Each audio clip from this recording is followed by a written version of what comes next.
विश्वम दर्पण दृश्यमान नगरी तुल्यम निजांतर्गतम पश्यनात्मनि माया बहिर्बोधभूतं यथा निद्रया या साक्षात् कुरुते प्रबोध समये स्वात्मानम् एवाद्वयं तस्मै श्री गुरुमूर्तये नमः। इदं श्री दक्षिणामूर्तये ओम। वसुदेवसुतं देवं कंसचाणूरमर्दनं देवकी परमानंदं कृष्णं वंदे जगद्गुरुं नारायणं नमस्कृतं नरं चैव नरोत्तमं देवीं सरस्वतीं व्यासं ततो जयमुदीरयेत्। ओम। इस वीडियो में 14वां अध्याय, 13 अध्याय समाप्त हो गए, 14वां अध्याय। अब 13वां अध्याय समाप्त होने के बाद भगवान ने कहा कि आओ अर्जुन, मैं अपनी बात फिर से कह दूं। जिस दिन बात कहने की नई प्रक्रिया न सूझे उस दिन समझ लो कि प्रतिभा कुछ गड़बड़ हो रही। नहीं, सिद्धांत एक और उसके प्रतिपादन की नई नई युक्ति, नई नई प्रक्रिया, नया नया ढंग, नई नई शैली है। यही प्रतिभाशाली पुरुष का लक्षण है। नहीं है? जैसे घड़े को देखने वाला घड़े से अलग होता है, न्यारा पृथक होता है, न्यारा होता है, वैसे ही देह को देखने वाला, देह आदि संसार को देखने वाला देह आदि संसार से न्यारा होता है। ये विचार चंद्रोदय में जो पढ़ा है वो जिंदगी भर चल रहा है। ठीक है? कब तक न्यारे रहोगे तुम देहादि देह से? जब तक तुम ब्रह्म हो तब तुमसे न्यारे ये देहादि कहाँ हैं। जब आप ब्रह्म हो गए तो ये तुमसे अलग कहाँ हुए देह और संसार, है ना? ये भी तो देखो कि तुमने व्यतिरेक तो याद कर लिया पर उसका अन्वय का पता नहीं है ना। सर्वात्म भाव नहीं है, सर्वात्म बोध नहीं है। तो एक ही सनातन सिद्धांत का हम निरूपण करते हैं, क्या कि वो प्रत्येक चैतन्य भिन्न ब्रह्म तत्व के सिवा और कुछ नहीं है, उसके सिवा और कोई नहीं है।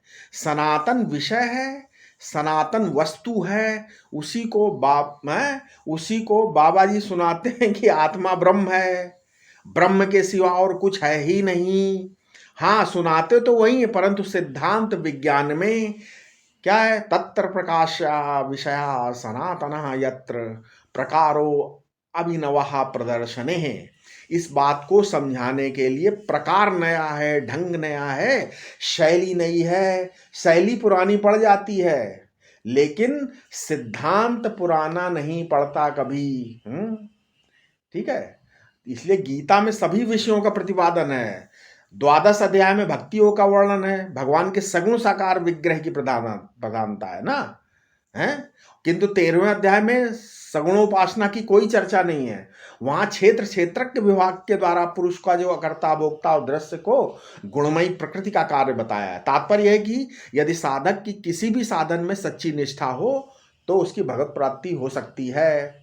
अब इस अध्याय में पहले प्रकृति और प्रकृति के कार्य का विचार किया जाएगा, उसके पश्चात प्रकृति के गुणों से छूटने का उपाय बतलाकर फिर गुणातीत के पुरुष के लक्षण बतलाते हैं। इस अध्याय में मानो जीवात्मा, ठीक है, जीवात्मा की चिकित्सा की गई है। जिस प्रकार रोग को दूर करने के लिए वैद्य पहले रोग का निदान करता है, फिर रोग का कारण जानकर औषधि और पथ्य का निश्चय करता है। ठीक है?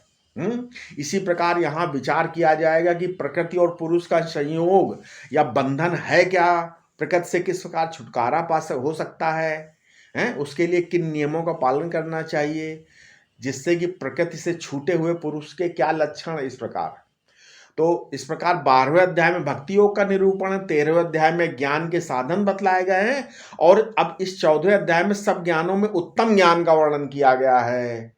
ठीक है? तो क्या बोला श्री भगवान उवाच, पहला श्लोक 14वें अध्याय का, परम भूयः प्रवक्ष्यामि ज्ञानानां ज्ञानम उत्तमम यज् ज्ञात्वा मुनयः सर्वे पराम सिद्धिमितो गतः। क्या श्री भगवान बोले, अब मैं संपूर्ण ज्ञानों में उत्तम ज्ञान का वर्णन करूंगा जिसे जानकर मननशील जिज्ञासु इस लोक से परम सिद्धि या मोक्ष को प्राप्त हुए हैं। भगवान प्रतिज्ञा करते हैं कि अब मैं पहले कहे हुए सब ज्ञानों की अपेक्षा उत्तम ज्ञान का निरूपण करूंगा, जिसे प्राप्त करके वशिष्ठ जी, याज्ञवल्क्य जी, सुखदेव दादी मुनिगण स्वरूप साक्षात्कार रूपा परम सिद्धि को प्राप्त हो गए। यहाँ ज्ञात्वा शब्द से ऐसा भाव निकलता है कि भगवान ज्ञान के साधनों को वर्णन करेंगे जिनका आचरण करने से मुनि लोग मुनिगण मोक्ष को प्राप्त हुए। ठीक है। हैं?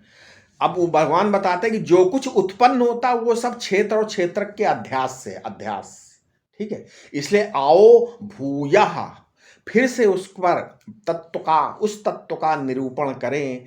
ठीक है, क्षेत्र और क्षेत्रज्ञ हैं, ईश्वर के परतंत्र हैं।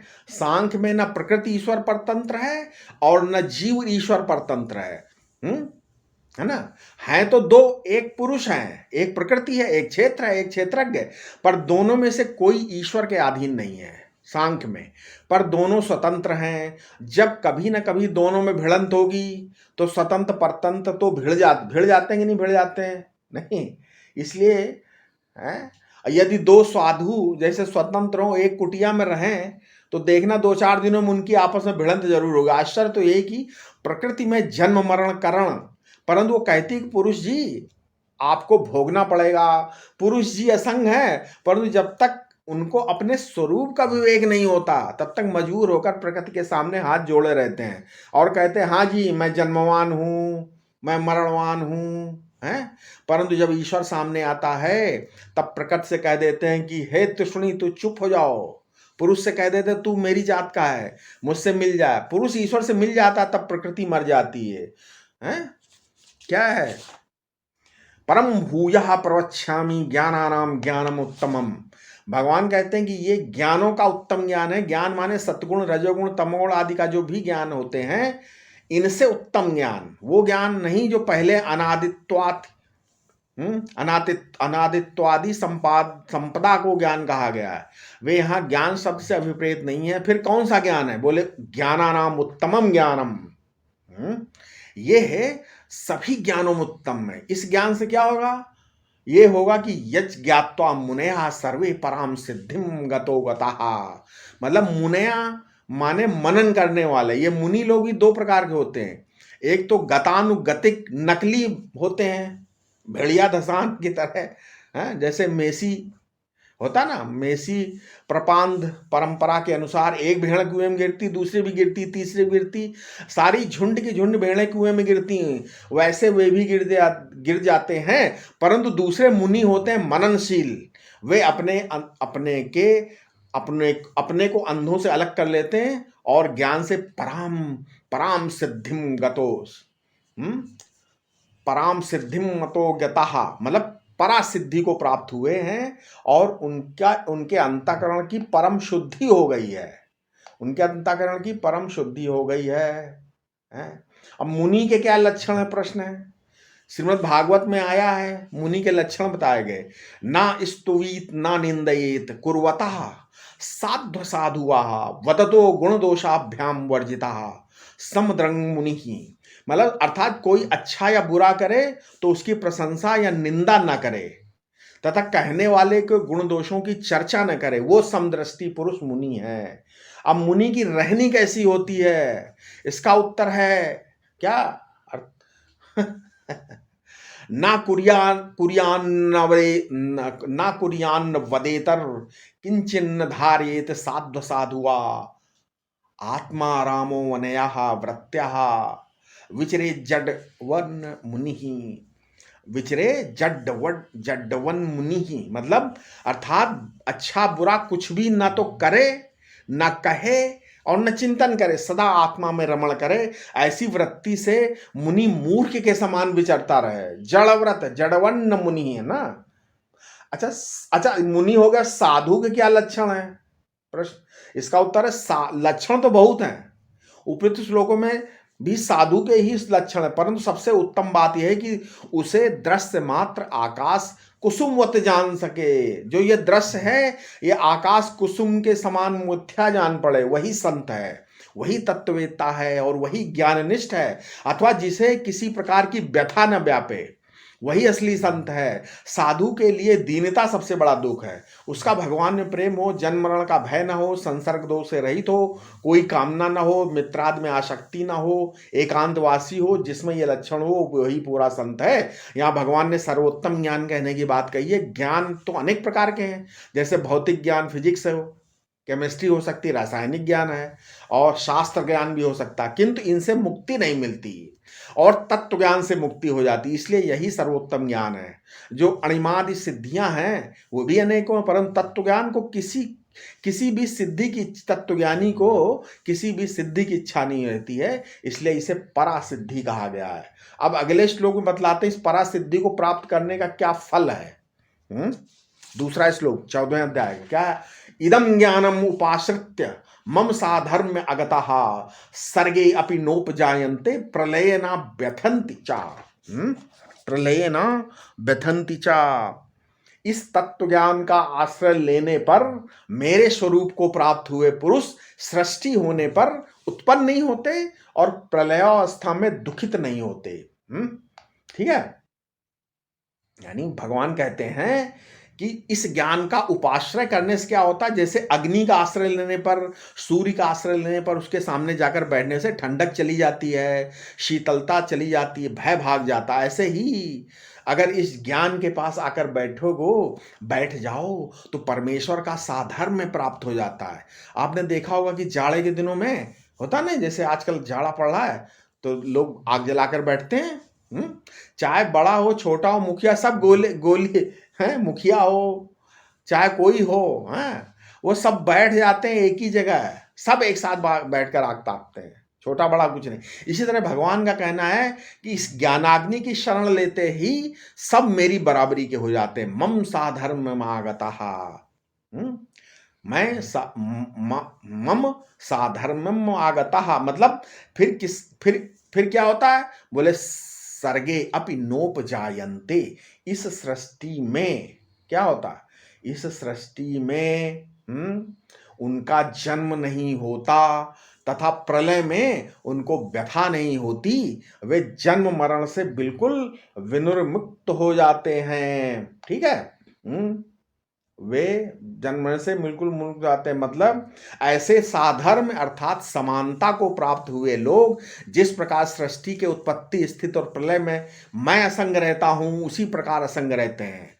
ठीक है। भगवान कहते हैं उन पर कोई प्रभाव नहीं पड़ता, वे सृष्टि होने पर उत्पन्न नहीं होते और जब प्रलय काल में 100 वर्ष तक तूफान चलता है, जब सूर्य तपता है और लगातार वर्षा होती तो उनको कष्ट नहीं होता, क्योंकि उन कष्टों को ये मरु मरीचिका के समान असत देखते हैं। यहाँ जो मम साधर्म है ना, यहाँ पर क्या है? मम साधर्म्यम अगतः ऐसा कहा गया है, इससे पूर्णत्व की प्राप्ति सूचित होती। अतः यह श्लोक ज्ञान परक है। उपासना के द्वारा भगवत लोक की प्राप्ति तो हो सकती है, किंतु भगवत्ता की प्राप्ति नहीं हो सकती। कुछ भेद रहता ही है ना, परंतु ज्ञान के द्वारा ऐसा नहीं होता। जैसे घटाकाश और मठाकाश का भेद निवृत्त होने पर एक महाकाश ही रहता, उसी प्रकार तत्व ज्ञान के द्वारा संपूर्ण उपाधियों की निवृत्ति होकर एक निरुपाधिक निर्विशेष ब्रह्म ही रहता है। उससे किसी का कोई भेद नहीं रहता, क्योंकि उससे भिन्न किसी की सत्ता नहीं हुई है। ठीक है।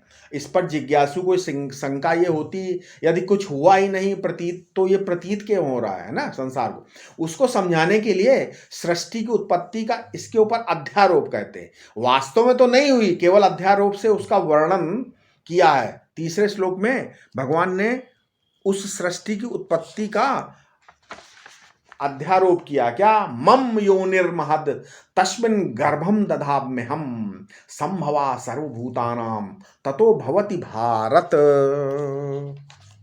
यानी हे भारत, मेरी इस ब्रह्म रूपिणी माया योनि गर्भाधान का स्थान है, उसमें मैं चैतन्य रूप बीज स्थापित करता हूँ, उसी से सब भूतों की उत्पत्ति होती है।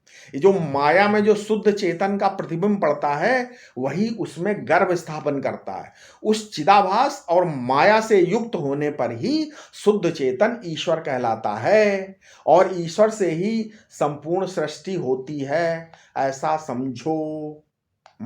ठीक है।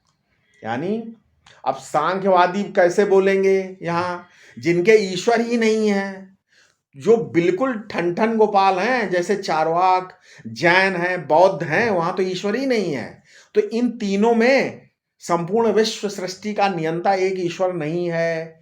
न्याय न्याय न्याय दो प्रकार के होते हैं, एक बौद्धों का न्याय और एक हम लोगों का न्याय है। हमारे न्याय दर्शन में परमाणुओं के द्वारा सृष्टि का आरंभ करने वाला ईश्वर है, और बौद्ध धर्म के न्याय में वो भी नहीं है। वैशेषिक दर्शन में ईश्वर है, परंतु उनका नाम आत्मा है, और 9 द्रव्यों में से एक द्रव्य माना गया है। उनके यहाँ 6 अथवा 7 पदार्थ हैं, किंतु इसमें भी मतभेद है कि 6 पदार्थ हैं कि 7 पदार्थ हैं। उनमें से एक पदार्थ द्रव्य है। द्रव्य 9 प्रकार के होते हैं। कौन कौन से? पृथ्वी, जल, तेज, वायु, आकाश, देश, काल, मन और आत्मा। तो इन 9 द्रव्यों में से एक ईश्वर भी है, ठीक है। 6 या 7 पदार्थों में से एक द्रव्य है, और द्रव्यों में से एक आत्मा है। वो भी ज्ञान स्वरूप है, नहीं, ज्ञानाधिकरण है। ये ज्ञानाधिकरण ज्ञान है कि ज्ञान नहीं है। इस बात को लेकर वेदांती लोग बड़ा उपहास करते हैं न्यायिकों का, है। बोलते हैं कि गौतमा किम न गौतमा कई अर्थों में कहते हैं कि अरे ये गौतम नहीं गौतम है, ये गौतम नहीं गौतम है। अतिशयन गौतमा दार्शनिक लोग कहीं डरते थोड़ी हैं किसी बोलने से, है। दार्शनिक लोगों को कोई लिहाज नहीं। व्यक्ति की आलोचना में छोटे बड़े का ख्याल रखकर आलोचना करनी चाहिए, परंतु विचार की आलोचना में बड़े और छोटे का ध्यान नहीं रखा जाता, ठीक है। विचार की आलोचना करते समय कोई अपनी बुजुर्गी दिखाकर अपने विचार को हमारे ऊपर नहीं लाद सकता।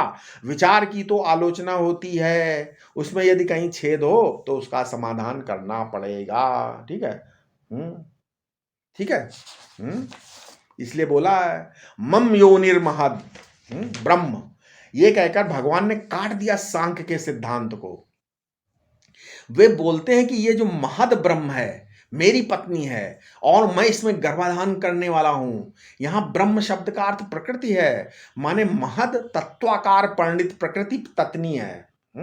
और फिर क्या बोला? तस्मिन गर्भम दधाम में हम, मतलब ब्रह्म इसलिए कहा कि स्व सिद्धांत में ब्रह्म के अतिरिक्त उसका अस्तित्व तो नहीं है, ठीक है। सिद्धांत से तो वो ब्रह्म है, परंतु लौकिक दृष्टि से देखने पर वो सबका कारण है, योनि है। दोनों को मिलाकर कह दिया कि महद ब्रह्म, वो भी अध्यास ही है, कल्पना ही है।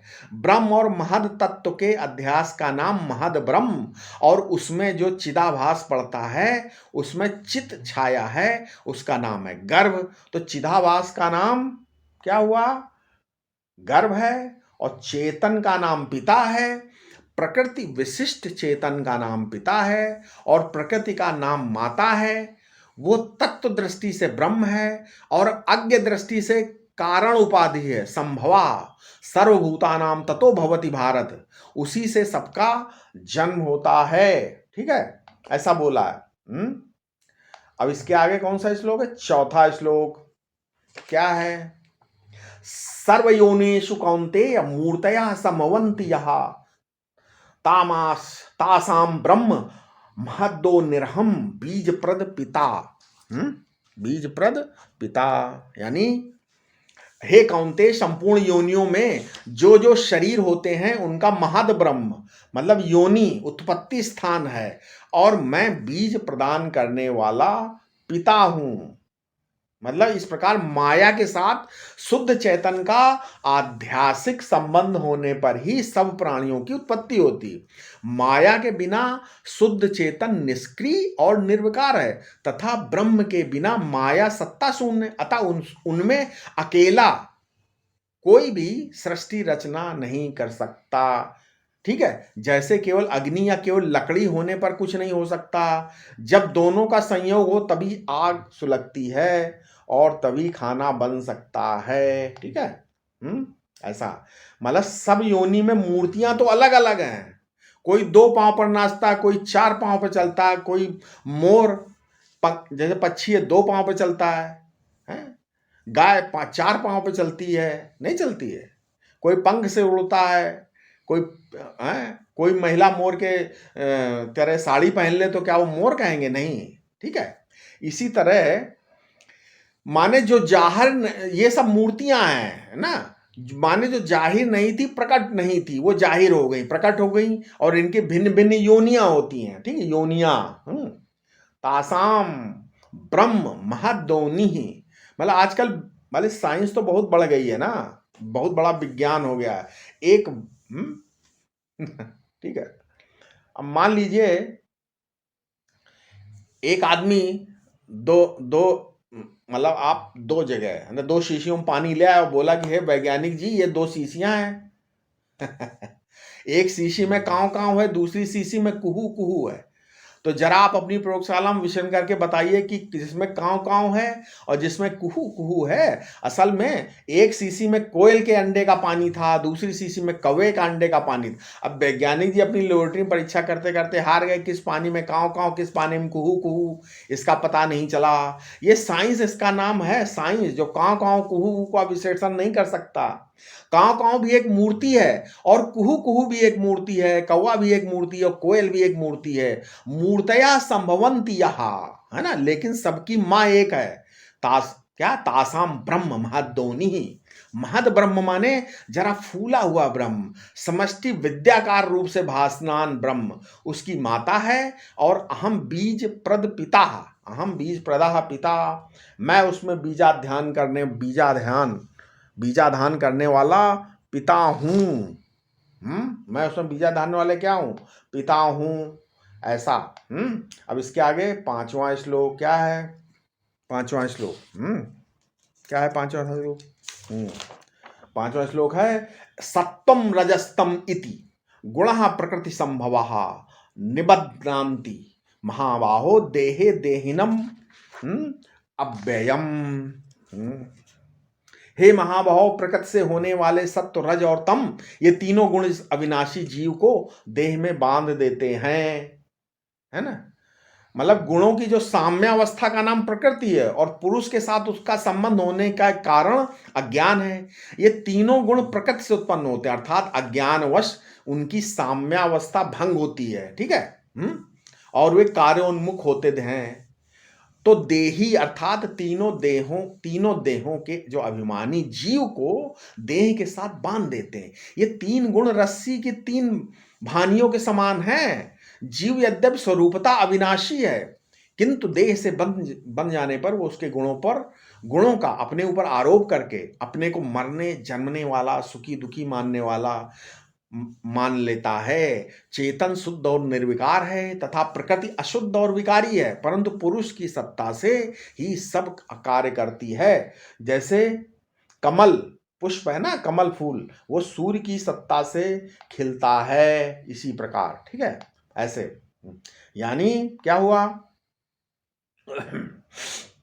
सूर्य की सत्ता जैसे कमल का फूल खिलता है, तो भगवान कहते हैं तीन गुण होते हैं, एक सत्व, दूसरा रज, तीसरा तम।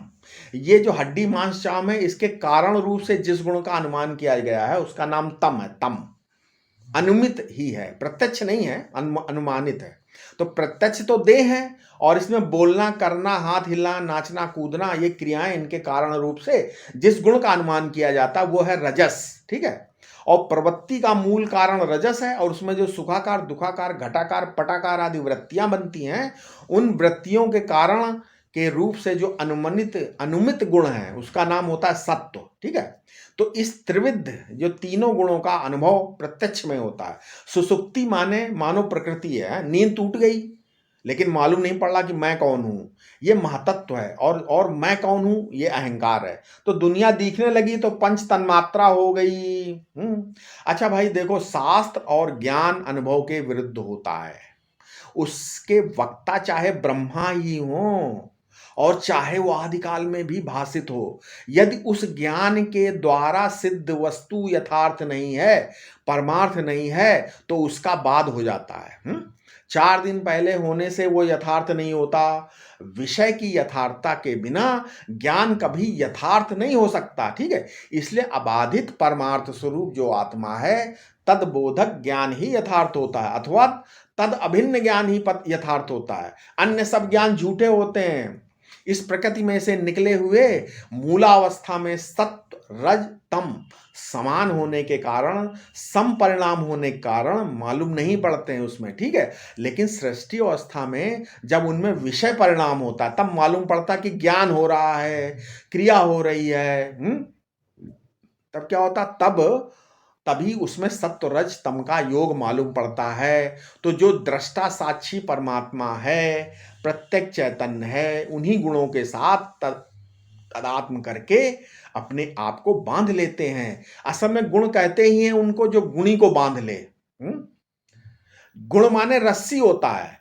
ये जो प्रकृति के गुण हैं वे दृष्टा को बांध लेते हैं, और प्रकृति की ये गुण ही दृष्टा को मुक्त भी कर देते हैं। ठीक है, अपवर्ग और मोक्ष ये दोनों दृष्टा के धर्म नहीं है, प्रकृति के ही धर्म है। सांख्य सिद्धांत में बंधन और मोक्ष दोनों प्रकृति के बंधन को स्वीकार करके पुरुष अपने को बद्ध मानता है, और प्रकृति की मुक्ति को स्वीकार करके अपने को मुक्त मानता है।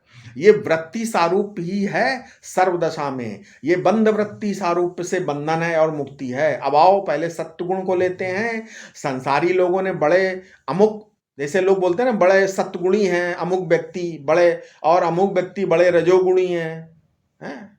ये कहकर फक्कड़ों को बेइज्जत कर दिया इन्होंने, नहीं अरे भाई, गुणातीत पर दोषारोपण कर दिया और उसको नहीं पहचाना। सत्गुण के प्रेमी लोग गुणातीत को पहचानते ही नहीं है।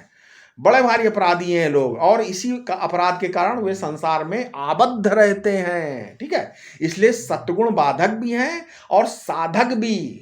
दोनों होते हैं सत्गुण, हैं, सद्गुण बाधक भी हैं और साधक भी। समझे? अच्छा, इसमें प्रश्न उठता, आत्मा तो नित्य मुक्त है, फिर उसे गुणों ने कैसे बांध दिया? नहीं, ये प्रश्न उठता है। इसका उत्तर है भाई, तीनों देहों का अभिमान होने पर जीव गुणों से बंध जाता है, और देहाभिमान छूटने पर उनसे मुक्त हो जाता है। यहाँ सत्गुण को भी इसलिए बांधने वाला कहा गया है क्योंकि आगे गुणातीत के लक्षण बतलाने हैं उनको, इसलिए। ठीक है, अब क्या है, एक श्लोक और ले लेते हैं अभी हम, छठा श्लोक ले लेते हैं अभी। एक क्या है, तत्र सत्वं निर्मलत्वात् प्रकाश कमनमयम् सुख संगेन बध्नाति ज्ञान संगेन चानघ।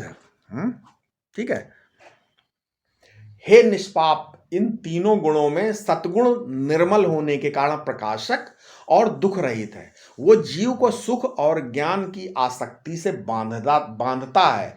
सुख की आसक्ति अर्थात रसास्वाद, और ज्ञान की आसक्ति मतलब ज्ञान का अभिमान। ठीक है, ये भी गुण जनित होने के कारण जीव को बांधने वाले हैं। ये सुख और ज्ञान का बंधन दुख और मोह के बंधन की अपेक्षा से भी अधिक सुदृढ़ है, क्योंकि इसमें जीव की गुण बुद्धि होती, इसलिए वो इससे छूटना ही नहीं चाहता। ये समझ में आया?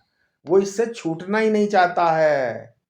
यानी सत्गुण निर्मल है और रजोगुण उसमें रजोगुण की प्रवृत्ति आरंभ, तृष्णा, अशांति नहीं है, उसमें निद्रा, आलस्य, प्रमाद नहीं है। ठीक है, इसलिए भी वो निर्मल है सत्गुण, लेकिन निर्मल होने के कारण बिल्कुल साफ साफ दिखाता है।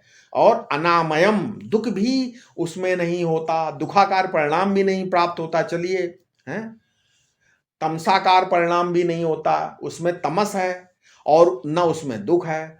तो भाई तब तो सत्गुण बहुत बढ़िया है। लोग बोलते हैं पकड़ कर रखने की चीज है। नहीं, क्यों? तुम उसको पकड़ने गए और बंधे, सावधान, ये बड़ी लालची चीज है सत्गुण। इसलिए भगवान कहते, हे निष्पाप अर्जुन, मैं तुमसे सच्ची बात कहता हूं, क्योंकि सच्चे आदमी से सच्ची बात कही जाए। ठीक है, सच्ची बात यह है कि सत्गुणी लोग बंधन में पड़ जाते हैं, उनको थोड़ी देर तो खूब आनंद आता है, उनके सामने खूब प्रकाश हो जाता है, परंतु बाद में रोने लगते हैं, कहते हैं अरे हाय, ये वृत्ति टिकती नहीं है। अरे भाई, तुम दूसरों की घड़ी उधार लेकर आए हो, कब तक घड़ी तुम्हारे हाथ बंधी रहती। सुख संगेन बधनाति, जितनी देर सुख रहा उतनी देर तो बड़ा आनंद, फिर बोले हाय सुख तो चला गया, आनंद चला गया तो जाने दो, वो तो जाने वाला था। अब रजोगुण आएगा, तमोगुण आएगा। इसलिए बोलते ज्ञान संगेन चानघ, ऐसा निर्मल प्रकाश मालूम पड़ता था जिससे तीनों लोग दिखाई पड़ते थे। सद्गुण में भूत भविष्य वर्तमान के साथ साथ नित्य शुद्ध बुद्ध मुक्त आत्मा की अनुभूति हो रही थी। अब वो वृत्ति कहाँ चली गई भाई? अब क्या करें, क्योंकि वो तो सद्गुण की एक वृत्ति आई, तुम्हारे घर में चमक गई और चली गई। यदि आप चाहो कि सामने वाली चमकने वाली चीज हमेशा घर में उजाला करती रहे तो कैसे रहेगी? वो तो चली जाएगी। ये सपने का सुख कब तक, इसलिए कब तक सुख देगा। इसलिए जो लोग सतगुण को ज्ञान और सुख समझ लेते हैं वे उसके आने पर थोड़ी देर सुखी हो जाते हैं, उसके चले जाने पर दुखी हो जाते हैं। किंतु जो चिन्मात्र निर्गुण निर्विशेष निर्धर्मक अपने स्वरूप को ही परमानंद स्वरूप जानते हैं, उसके सामने तो लोक का कोई प्रसंग ही नहीं है। इसलिए ये सत्वगुण भी दुख देता है। और इसी सत्वगुण में आसक्ति हो जाने के कारण संगेन कहा। संगेन माने आसक्ति, संजन मतलब सटना या चिपकना। देखो एक भूतपूर्व सिद्ध बोलते थे कि पहले तो मेरे पास ऐसी ऐसी सिद्धियां थी। स्वामी अखंडानंद जी बताते थे कि एक पहले के एक बहुत भूतपूर्व सिद्ध बोलते थे उनको कि उनके पास बोलते थे मेरे पास ऐसी ऐसी सिद्धियां थी परंतु अब नहीं आती हैं। पहले हमको दूर का भी बहुत मालूम पड़ जाता था, अब नहीं मालूम पड़ता। पहले हर समय आनंद की बौछार पड़ती थी, आनंद के फवार अब नहीं होता है। अरे मेरे भाई वो सब उधार का माल था, आया चला गया, तुम्हारे अंदर कोई फर्क नहीं पड़ता। समझ में आया? वो सब क्या था? उधार का माल था। अब प्रश्न यह है कि सुख संग और ज्ञान संग बांधने वाला है, इसका क्या भाव है? ये कैसे बांध सकता ज्ञान संग? इसका उत्तर है साधक क्या करता है। साधक जब एकाग्रता का अभ्यास करता है तो उसे बड़ा सुख जान पड़ता है, उसे ही रस कहते हैं ना। अनेकों साधक इतने ही में अपने को मान लेते हैं कि भाई आहा बस एकाग्रता आ गई।